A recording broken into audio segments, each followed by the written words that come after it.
নমস্কার বন্ধুরা, দীপাস কিচেনে আপনাদের সবাইকে স্বাগত। আজকে আমি চিড়ের পোলাও নিয়ে এসেছি। তো দেখুন আমি চিড়ের পোলাওটা কিভাবে বানাই। দেখুন এখানে আমি পেঁয়াজ নিয়ে নিয়েছি, তারপরে লঙ্কা আদা গ্রেট করে নিয়েছি, এখানে দারচিনি নিয়ে নিয়েছি আর দুটো এলাচ ফাটিয়ে নিয়েছি, ক্যাপসিকাম, গাজর, কড়াইশুঁটি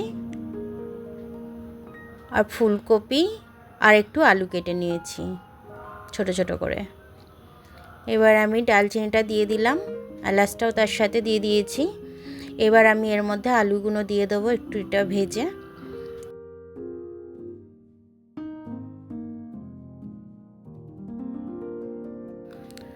আলুটা দিয়ে দেওয়ার পর আমি পেঁয়াজটা দিয়ে দিলাম, তিনখানা মতো পেঁয়াজ কেটে রেখেছিলাম মাঝারি সাইজে, দিয়ে দিলাম। দিয়ে একটু ভাজা ভাজা করতে করতে আমি এবার দেখুন লঙ্কাটা দিয়ে দিলাম। লঙ্কাটা দেওয়ার পর একটু নেড়ে নিলাম। এবার আমি ক্যাপসিকামটা দিয়ে দিচ্ছি। ক্যাপসিকামের পরেতে আমি গাজরটা দেব, তারপর কড়াইশুঁটিটা দিয়ে দিলাম, তারপর ফুলকপিটা দিয়ে দিলাম। এবার এটার মধ্যে আমি নুন দেব, নুন দিয়ে একটু হলুদ দেব, হলুদ দিয়ে আমি এটাকে ভাজবো। আদাটা গ্রেট করে রেখেছিলাম ওটাও দিয়ে দেবো, দিয়ে এবার আমি এটাকে ভালো করে ভাজবো। এটা ভাজতে ভাজতে আমি আপনাদের বলে দিই, চিড়েটা কিন্তু খুব পাতলা নেবেন না, মিডিয়াম সাইজটা নেবেন, মোটাটা। তো ওটাকে দুবার তিনবার জল পাল্টে আমি ধুয়ে নিয়েছি, নিয়ে দেখুন জল ঝরাতে দিয়ে দিয়েছিলাম। এখন দেখুন একদম ঝুরঝুরে আমার এটা।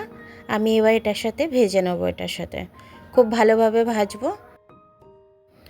আমি দুবারে চিড়েটা দিয়ে দিলাম অল্প অল্প করে, কারণ না হলে চিড়েটা ধরছিল না কড়ার মধ্যে আমার, সে কারণে। আর একটু নুন দিয়ে দিলাম, দিয়ে এবার দেখুন আমি এটা ভালো করে ভেজে নিয়ে একটু মিষ্টির জন্য আমি চিনি দিয়ে দেবো এটার মধ্যে। চিনি দিয়ে আমি এটাকে ভালো করে নেড়ে নেব।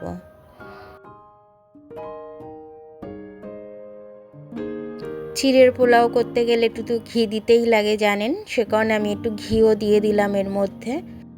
তারপরে এটা আমি একটু ভালো করে ঘিটা ভালো করে মিশিয়ে নেবো এর মধ্যে। মিশিয়ে নিয়ে আমি এটাকে নামিয়ে নেবো, কারণ চিড়ে বেশি ভাজলে শক্ত হয়ে যায়, সে কারণে অল্প ভেজে আমি এটাকে নামিয়ে নেব।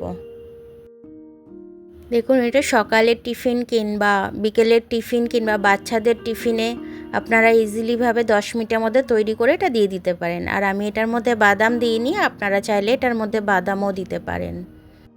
ঘরে থাকা যা সবজি থাকে অ্যাভেলেবেল ওটা দিয়েই আপনি বানিয়ে নিতে পারবেন, কোনো অসুবিধা হবে না। দেখুন কত ঝুরো ঝুরো হয়েছে, খেতেও কিন্তু খুব টেস্টি হয়েছে এটা। তো আপনারাও এরকম একদিন বানিয়ে খেয়ে দেখবেন, আর এবং বাচ্চাদেরকে টিফিনে দেবেন এবং নিজেরাও খাবেন।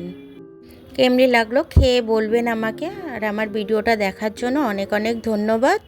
ভিডিওটা যদি আপনাদের পছন্দ হয় তাহলে লাইক, সাবস্ক্রাইব আর বেল আইকনটা একটু টিপে দেবেন। আর যদি ফেসবুক থেকে দেখেন তাহলে লাইক আর ফলোটা একটু করে দেবেন। কালকে আবার দেখা হবে নতুন রেসিপির সাথে, ততক্ষণ আপনারা ভালো থাকবেন। আমি আজকে আসছি।